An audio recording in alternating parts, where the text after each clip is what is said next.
깍꿍님이 시황을 올려달라 해서 한번 답을 해봅니다. 이거는 우리나라 월봉입니다. 월봉.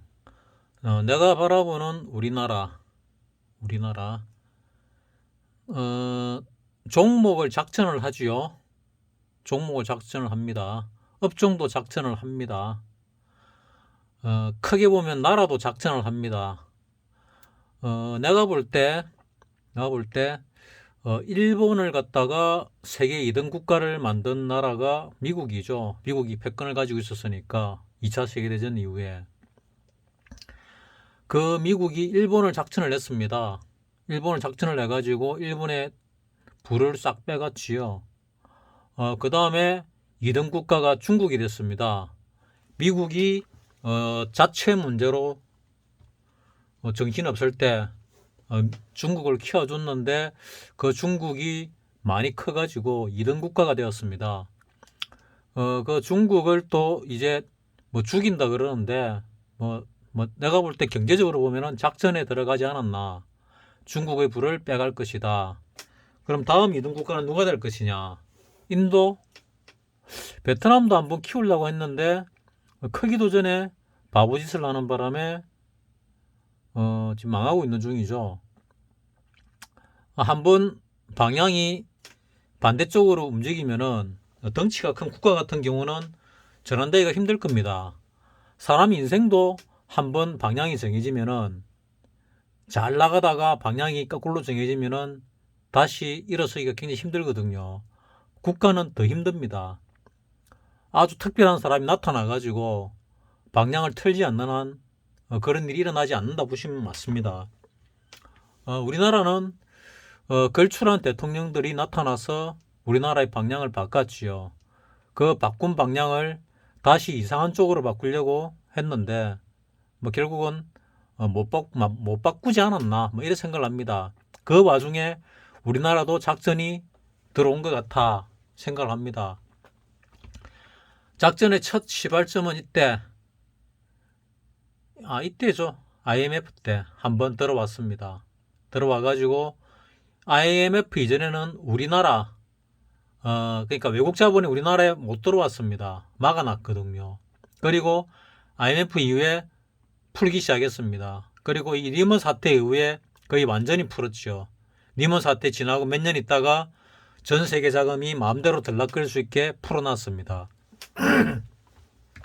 그래서 우리나라를 작전 해먹기 딱 좋게 만들어 놨습니다. 자, 작전 해먹기 전에 한번 올렸지요. 올렸습니다. 올렸다가 이 꺼놓은 전에도 말씀드렸지만 거품입니다. 거품의 끝을 갖다 꺼놓은 겁니다. 이 리먼 사태 때 거품의 끝보다 더 올랐습니다. 그래서 깔아앉았지요. 이것도 뭐가 있었냐? 다 큰 버블이 있었죠. 뭐 겸사겸사 해가지고 올랐습니다. 그리고 내려앉았지요. 이때 미국도 같이 내려앉았습니다. 뭐 다시 말하면 미국이 내려앉으니까 우리도 내려앉은 거죠. 그리고 다시 올랐다가 내릴 줄 알았는데 용케도 뭐 정치권에서 잘해가지고 내가 보는 관점입니다. 잘해가지고 횡보 정도로 마무리 지었습니다. 그리고 올라가는가 했더니 택도 없지요. 이렇게 내려앉았습니다. 이렇게 내려앉은 만큼 이 하방의 추세, 이것도 거품이죠. 하방의 추세를 껐더니 거품보다 더 깔아앉았거든요. 그리고 급등을 했습니다. 그리고 깔아앉은 것만큼 올라갔지요. 그리고 다시 거품의 하단까지 내려왔습니다. 이 하단을 깰 것이냐 깨지 않을 것이냐 잘 모르겠습니다. 잘 모르겠는데 일단 이 CCI 상으로 또는 뭐 다른 스토캐스틱이나 보조지표들을 보면은 아마 바닥권을 가리키고 있을 겁니다. 그리고 매수 뭐 사인이 나올 것입니다. 주봉으로 보게 되면은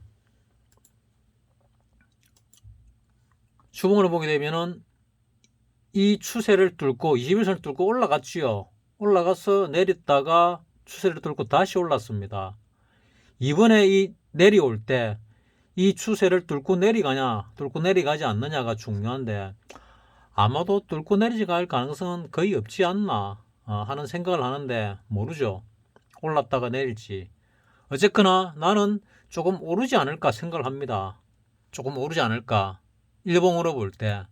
일봉으로 볼 때 요 꼭지점보다 조금 더 올라가지 않을까 하는 생각을 하는데 어쩌면 이게 꼭지점일 수도 있습니다. 여기서 바로 내렸다가 오를 수도 있는데 잘 모를 때는 뭐를 봐야 되나? 뭐 이걸 봐야죠. 외국인들이 사느냐 파느냐. 외국인들이 3일 동안에 그 한 9천억을 팔았습니다.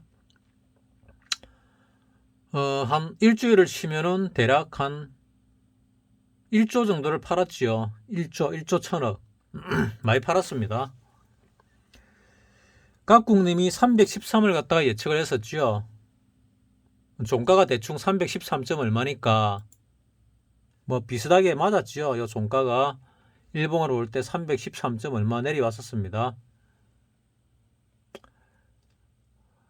그래서 대충 맞았는데 이 것일까 아닐까 잘 모르겠습니다. 나는 대략적으로 1파, 2파, 3파, 4파, 5파 이런 식의 형태가 일어날지 아니면은 리딩 파동의 형태로서 일어날지 또 아직 잘 모르겠습니다.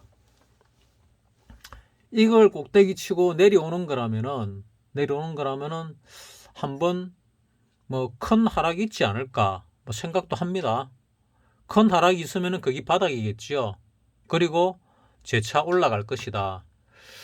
내가 올라가려면은 조금 사야 된다고 말씀을 드렸는데 아직 외국인들이 산 주식 금액이 좀 적습니다. 아직 내 마음에 안 듭니다. 마음에 안 든다는 얘기가 뭐냐면은 과거 우리 역사로 볼 때 과거를 보게 되면은 자 과거 월봉을 볼 때 내가 확인은 못했지만은 이때 매수해가 들어왔던 세력이 한 40조 정도 들어왔다 들었습니다. 40조. 이때인지 모르겠는데 내가 정확하게 확인을 못 해가지고 40조로 들었거든요. 그리고 이 정도 시세를 냈습니다. 이 시세가 몇 배냐? 저가가 대략 이때겠네요. 이때 리먼 사태 때 1000포인트에서 2000포인트 더블 냈지요. 더블 내는데 대략 들어왔던 돈이 40조가 들어왔습니다. 이때는 얼마가 들어왔는지 뭐 내가 확인을 안 했는데 올렸다가 조정받고 이제 웬만한 뭐 하수들 웬만한 개인들 다 털렸지요. 이제 고수들 사냥에 나섰습니다. 고수들도 상당 부분 이제 아작이 나고 있습니다. 뭐 크게 아작이 나는 사람도 있고 뭐 적게 피해를 보는 사람도 있지요. 비근한 예로 박사님 또 박사님 옆에 있는 동료분 2018년 이후 고수의 레벨이 올랐었다 들었지요. 왜? 그때부터는 계속 벌었으니까 18년 동안 꼴다가 18년 동안 주식에서 돈 잃다가 그때부터 이제 벌기 시작했거든요. 그래서 차도 좋은 걸로 바꿨습니다. 박사님 동료분이 옛날에 한 10년 타던 차 BMW로 뭐 5 시리즈에서 뭐 제일 좋은 시리즈로 바꿨지요. 근데 요즘 수익을 잘 못 냅니다. 박사님 같은 경우 어제 금요일이 뭐 어쨌거나 금요일날 금요일이 아니죠. 어제 월요일날 화요일이네요. 2월 28일 마지막 날 한번 찾아가 봤습니다. 왜? 이번 달은 수익을 어떻게 냈을까 궁금해가지고 수익을 내긴 냈는데 박사님은 주식을 신용으로 그러니까 대출을 받아가지고 담보대출 받아서 쓰는 게 있고 또 은행권에 돈을 빌려서 주식 투자하는 부분도 있습니다. 그런데 그 이자를 갖다가 못 메꿀 정도로 수익이 적다는 얘기죠. 박사님 정도 실력 되면은 수익 내는 게 정상이거든요. 그리고 그 동료분도 뭐 그렇게 시원시원하게 지금까지 쭉 수익을 내듯이 시원시원하게 수익을 못 내고 있습니다. 자, 2018년부터 박사님이 영상 찍을 때부터 이렇게 내리가든 올라가든 수익을 냈는데 지금 이 상황에서 수익을 못 내고 있다. 그럼 뭐냐? 지금 시장은 고수를 갖다가 일부 죽이는 시장이다. 고수 중에서 빚이 없는 사람은 또는 경비가 적게 나가는 사람은 죽을 일이 별로 없겠지요. 근데 비용이 많이 나가는 사람, 가만히 있어도 비용 나가는 사람들 있죠. 뭐 직원을 데리고 있다든지 사무실 좋은 데 있다든지 하는 사람들, 이런 사람들이나 아니면은 대출, 지금 대출 이자가 상당히 높아졌지요. 그래서 대출을 많이 받아서 주식 투자하는 고수들, 이런 고수들 중에 상당 부분이 골로 가지 않을까 하고 생각을 합니다. 실어내고 나면은 거기 바닥이다, 이렇게 판단을 하고 있는데, 그 바닥이 이 저점을 깨는 바닥일까 아닐까, 그거는 잘 모르겠는데, 기간적으로 볼 때는 조금 더 조정이 있는 게 맞는데, 이 저점이 깨질까 안 깨질까 잘 모르겠습니다. 만약에 깨진다 하더라도 깨지면 좋은 기회죠. 나는 정말 좋은 기회라 생각합니다. 깨지면은. 깨지지 않더라도 바닥을 칠 수 있는데 굳이 깨져서 바닥을 쳐야 되는가 하는 생각 다 하고 있습니다. 이게 깨지려면은 몇 가지 전제를 두지요. 지금 많은 얘기들이 나오고 있습니다. 뭐 공황이 온다, 큰 하락이 있을 거다 어쩌고 하는데, 그 큰 하락이 저점을 깰 수도 있고 쌍바닥을 칠 수도 있고 알 수가 없습니다. 지될지. 근데 그 저점이 바닥일 가능성이 꽤나 높다, 뭐 이래 생각합니다. 나는 다음의 세계 2등 국가는 대한민국이다, 이래 생각하거든요. 그래서 너무 가볍게 움직이지 마시라 하고 깍꿍님에게 말씀드리고 싶습니다. 왜냐하면은 이제 돈을 잃지 마시라. 섣불리 들어가서 돈을 잃지 마시라. 거의 확신 비슷하게 가질 때 그때 들어가시라. 충격 파동 있죠. 이런 거, 이런 오르는 거나 내리는 거, 이럴 때 들어가라는 얘기입니다. 이런 조정 파동에 들어갔으면 사망했습니다. 이 조정 파동 때 운이 좋아서 잘 맞으면은 이때도 수십 배 납니다. 파생해서, 주식에서는 수십 배 안 나죠. 파생해서 납니다. 근데 틀리면은 뭐 별 움직임도 없었는데 깡통 찹니다. 이 기간 동안 깡통 차는 게 아니고 이 기간에서 며칠 사이에 깡통 찹니다. 그러니까 이렇게 한 달 정도 횡보하면은 이 사이 깡통을 한 두세 번 찰 수 있는 기회가 옵니다. 그냥 지금은 좀 지켜볼 때다. 지켜볼 때다. 이 저점을 깨는지 깨지 않는지. 이 저점을 깨는 것 같으면은 요게 1파, 2파, 3파, 4파, 5파가 없다, 고 보시면 되고, 이걸 깨지 않으면은 요 꼭대기를 올라가는 게 있을 수 있다, 하는 게 있습니다. 내가 성동격서 얘기를 많이 하죠. 세계 2등 국가 얘기도 많이 하고, 미국의 지금 미국 땅에 예전에 아메리카 인디안이 1억 명이 넘게 살았습니다. 지금 내가 제일 최후로 들었던 이야기가 인디언이 지금 뭐 1500만인가 750만인가 뭐 얼마 남았다고 들었거든요.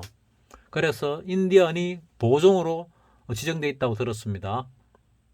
원래 원주민이죠. 아메리칸 대륙의 원주민은 인디언입니다. 그 인디언 인구의 10분의 1이 10분의 9가 날아가고 10분의 1만 남았다 보면 됩니다. 우리나라 인구 5천만이죠. 그럼 4,500만 사라지고 500만 남는다. 많아도 1,000만 명 남는다. 이래 될 겁니다. 그러면은 여러분들은 그 90%에 속해야 되겠습니까? 10%에 속해야 되겠습니까? 주식을 하는 사람은 10%에 속하려고 하는 거죠. 그러면은 투자를 잘 하셔야 됩니다. 도박같이 해가지고는 생존이 불가능합니다. 투자를 잘 하셔야 됩니다. 파생은 도박이죠. 도박으로 돈 벌려고 하는 사람은 더 조심하고 더 조심해야 됩니다. 가능하면 잊지 않아야 되고 가능하면 추세 매매를 해야 됩니다. 충격 파동일 때. 충격 파동 어떻게 할 수 있냐? 보조지표가 잘 맞아들으면 충격 파동일 가능성이 높습니다. 내가 보는 대로 움직이면 충격 파동일 가능성이 많습니다. 까꿍님 그거 잘 아시잖아요. 기다리실 필요가 있습니다. 돈은 이 주식이 움직임에도 주가에도 또는 종목에도 다 주인이 있습니다. 이 바이러스 사태 이후에 올라갔을 때 이 올렸던 종목에 올렸던 우리나라를 올렸을 종목 아니죠. 우리나라 업종 우리나라 전체 주가 지수에 올렸던 주인이 있을 겁니다. 있습니다. 분명히 있는데 그 성향은 이 차트와 같이 이렇습니다. 이 주인이 나이 먹고 나갔냐? 아닐 겁니다. 왜 아니라 생각하느냐? 월봉에 보면 알 수 있거든요. 자, 이때 올렸지요. 내렸지 않습니까? 올렸다 내렸지요. 다시 올렸잖아요. 내렸지요. 다시 올리고 조정받고 이때 이 정도 내려와야 정상이었거든요. 근데 횡보로서 방어를 했습니다. 뭐 대통령이 잘해서인지 뭔지 모르겠지만 어쨌거나 뭐 그렇습니다. 그 다음에 이 거품에 상단을 부딪히고 떨어졌지요. 이거 올라갈 때 문재인이 잘해서 올라가는 줄 알았죠. 천만에요. 이렇게 떨어뜨리면서 기존에 주식하는 사람들 박살내기 위해서 떨어뜨린 겁니다. 그리고 이때다 싶어서 많은 사람들이 들어왔습니다. 계좌가 1000만 개 넘게 생겼지요. 100조가 넘게 들어왔거든요. 개인 돈. 100조가 넘게 들어왔는데 요 떨어지면서 90조는 날라갔겠죠. 거의 다 날라갔습니다. 그래서 지금 흔들기를 한 번 더 할 거냐 어쩔 거냐 이제 마지막 마무리인데 그 마무리를 어떻게 할 거냐 잘 모르겠습니다. 솔직히 이 저점을 깨고 마무리를 할 건지 깨지 않고 마무리를 할 건지 저점을 깨고 마무리를 하면은 정말 기회고 좋은 기회고 깨지 않고 마무리를 하면은 횡보를 좀 더 하다가 올라가겠죠. 올라갈 것이다 이래 생각을 합니다. 그리고 큰 시세가 나기 전에 상당 부분을 죽입니다. IMF 때 한번 죽였습니다. 뭘 죽였냐? 그때 국민들 호주머니 안에 돈이 많이 있었습니다. 그 호주머니 안에 돈을 다 끄집어냈습니다. 그리고 많은 중산층을 빈민층으로 하락시켰죠. 계층 하락을 시켰습니다. 이번에는 어떤 역사를 만드냐? 그리고 나서 만들어진 역사가 뭐냐? 우리나라 인구 감소. 그러니까 인디아는 사냥을 해가지고 전쟁을 해가지고 죽였죠. 우리나라 같은 경우는 5천만 명이 500만 명 또는 1000만 명으로 줄어들 때 어떻게 줄어들 것이냐?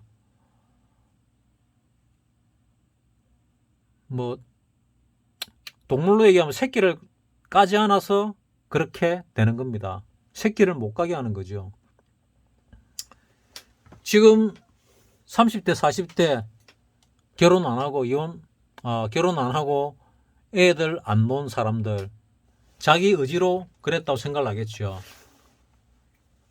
뭐 웰빙이니 뭐 연론이 뭐 어떤 명분을 가지고 결혼 안 하고 애 안 놓는 그런 사회를 만들었습니다. 그 만든 주체가 누구냐? 누군가 있을 겁니다. 나는 그래 봅니다. 왜? 인구를 줄이기 위해서. 우리나라 인구 감소 시작됐거든요. 노화가 시작되고 인구 감소가 시작됐습니다. 애 키우기 힘들어서 결혼 안 한다, 애 안 낳는다. 순 거짓말입니다. 그러면은 우리나라 인구는 멸종됐어야죠. 우리나라 과거에 얼마나 못 살았습니까? 전 세계 제일 못 살았습니다. 일본 때문에 그렇다? 아니요. 그전에도 못 살았습니다. 조선 말기에 잘 살았는 줄 압니까? 못 살았습니다. 못 살아서 변변한 군대도 없었습니다. 변변한 군대도 없으니까 일본이 한국을 침략할 때 군인이 싸웠습니까? 싸울 군인이 있었습니까? 그냥 내줬잖아요. 우리 마지막 임금이 고종으로 생각을 하는데 고종이 아니죠. 순종이죠. 고종 한지는 교과서에 많이 나왔는데 순종은 교과서에도 별로 본 적이 없습니다.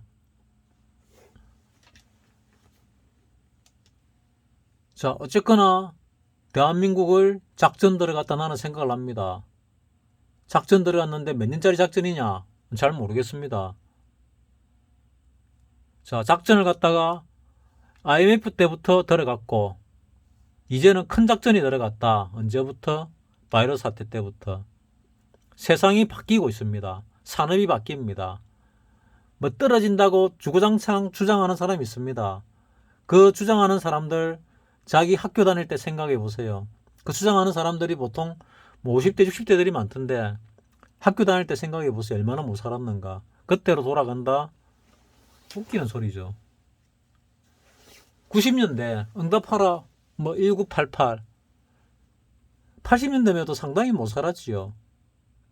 행복은 했습니다. 왜? 성장했으니까. 점점점 잘 살아갔으니까. 근데 지금은 점점점 잘 살아갈 가능성이 대중에게 없습니다. 대다수가 잘 살아갈 가능성이 없습니다. 일부만 잘 살아갈 가능성이 있습니다.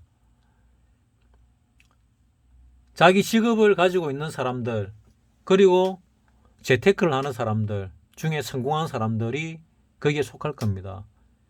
지금 성동격서 얘기를 많이 하는데